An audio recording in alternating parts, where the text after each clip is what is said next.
வணக்கம் குழந்தைகளே. இன்று ஒரு திருக்குறள் கூறுகிறேன். செல்வத்துள் செல்வம் செவிச்செல்வம், அச்செல்வம் செல்வத்துள் எல்லாம் தலை. ஏன் அப்படி சொல்கிறாருன்னா, நமக்கு காது நன்றாக கேட்க வேண்டும் என்று திருக்குறள் நமது திருவள்ளுவர் கூறுகிறார். ஏனெனில் நாம் கல்வி பயிலும் பொழுதோ பிறரிடம் பேசும் பொழுதோ அவர்கள் என்ன கூறுகிறார்கள், நாம் படிக்கும்போது நம்மளுக்கு ஆசிரியர்கள் பாடம் நடத்துவது நன்றாக கேட்க வேண்டும்.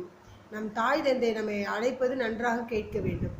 இது மட்டுமல்ல, கேள்வித்திறன் என்றால் என்னென்னா, நிறைய விஷயங்களை, நிறைய நல்ல விஷயங்களை, நிறைய நம்ம படிப்பு சார்ந்த விஷயங்களை, நம் தாய் தந்தையரின் அறிவுரைகள், தாத்தா பாட்டியின் அறிவுரைகள், இப்படி நண்பர்கள் கூறும் நம்மளுக்கு நன்மைகள் எல்லாவற்றையும் நம்மளுக்கு காதில் நமக்கு நல்லா கேட்குறது அப்படின்னாலே நம்ம நிறைய பேர் பெற்றவங்க அர்த்தம்.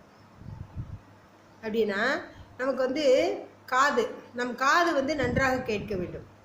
அந்த நமக்கு எவ்வளோ பெரிய செல்வம் இருந்தாலும், நம்ம எவ்வளோ பணக்காரவங்களாக இருந்தாலும், எவ்வளோ சொந்தக்காரவங்க இருந்தாலும், எவ்வளோ பேர் நண்பர்கள் இருந்தாலும், நமக்கு இந்த காது நல்லா கேட்கலன்னா என்ன செய்ய முடியாதான், எதையுமே அவங்க சொல்கிறதெல்லாம் நம்ம காதில் கேட்காது.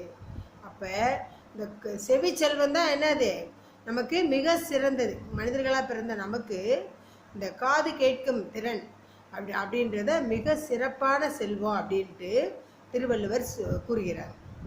சரியா? சரி, சப்ஸ்கிரைப் பண்ணுங்கள், லைக் பண்ணுங்கள். எல்லோரும் பார்க்குறீங்க, ஆனால் சப்ஸ்கிரைப் பண்ண மாட்டேறீங்க. இனி செய்யுங்க. நன்றி.